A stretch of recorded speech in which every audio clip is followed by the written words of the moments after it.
ଆସିଗଲେ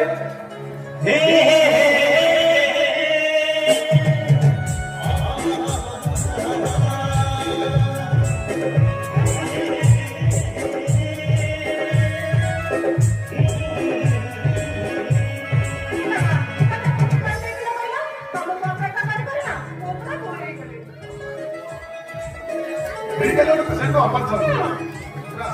ଟିକେ ଲେଟ୍ ହେଇଗଲା ସେଥିପାଇଁ ସରି ମାଉସୀ ଯାଅ ମୁଁ ତମ ଉପରେ ରାଗିଛି ସତରେ କଣ ତୁମ ଉପରେ ଅଭିମାନ କରିଛ କଣ କରିଛି କଣ ସତୀ ସେଥିପାଇଁ ମାନଭଞ୍ଜନ ବୋଲି ଶିବଙ୍କର ଆହ୍ୱାନ ଅଛି ଆଉ କହିବ ଯଦି ମୁଁ ତୁମର ମାନଭଞ୍ଜନ କରିଦେବି କାକାନେ ଆରେ ତମେ ମନା କଲେ କଣ ମୁଁ କଣ ମୋ ନିଜ କଣ୍ଟ୍ରୋଲ ଅଛି ଯେ ତମ କଥା ମାନିବି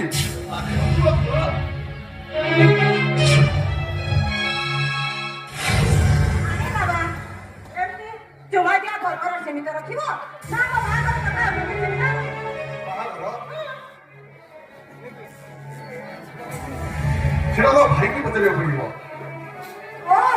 ତାକୁ ବାପା ଦେଖେଇ ହେଲ ଅରେ ପ୍ରେମିକ ଖବର ବାହାଘର କଲାବେଳେ ଘରେ ପାଇଲା ବେଳେ କାହିଁ ମୋ ଭାଇକୁ ପଚାରି ନଥିଲ ଆଉ ବାହା ହେଲା ବେଳକୁ ଭାଇ ଭାଉଜକୁ ପଚାରିବା କଣ ନିହାତି ଆବଶ୍ୟକ ସେଟା ଟିକେ ବୁଝୁଛି ଛୋଟବେଳୁ ବାବା ମା ଚାଲିଗଲା ପରେ ଆରେ ସେଇ ଭାଇ ମତେ ପାଠ ପଢି ଡକ୍ଟର ଚାକିରି କରିଛନ୍ତି ଆଉ ସେଇ ଭାଉଜ ମୋର ଏବେ ମତେ ମାର ଶୂନ୍ୟତା ଅନୁଭବ କରିବାକୁ ଦେଇନାହାନ୍ତି ଆଉ ଯଦି ସେମାନଙ୍କୁ ବଦଳି ମୁଁ ତମକୁ ମ୍ୟାରେଜ କରେ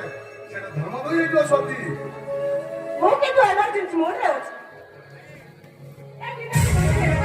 ତମ ସହିତ ମୋ କୋର୍ଟ ମ୍ୟାରେଜ କରିବାକୁ ଚାହୁଁଛି ହେଲେ ମୁଁ ତୁମ ପ୍ରସ୍ତାବ ରାଜି ହେଇପାରିବିନି ଶୁଣ କେବେ ବି ମୋ ରୋମାନ୍ସ ଭିଡିଓ ମୋ ମୋବାଇଲରେ ଅଛି ଆଉ ମୋ କମେଣ୍ଟ କରି ମୋ ଓଡିକୁ ଉପଭୋଗ କରିବାର ଭିଡିଓ ମୋ କୋର୍ଟରେ ପାଠ ପଢାକୁ ଦେଖେଇଦେବି ତାପରେ ତମ ଚାକିରିଟା ଚାଲିଯିବ ତାପରେ ତମ ଭାଇ ଭାଉଜଙ୍କ ଶବ୍ଦ ଧୂଳିସାତ ହେଇଯିବ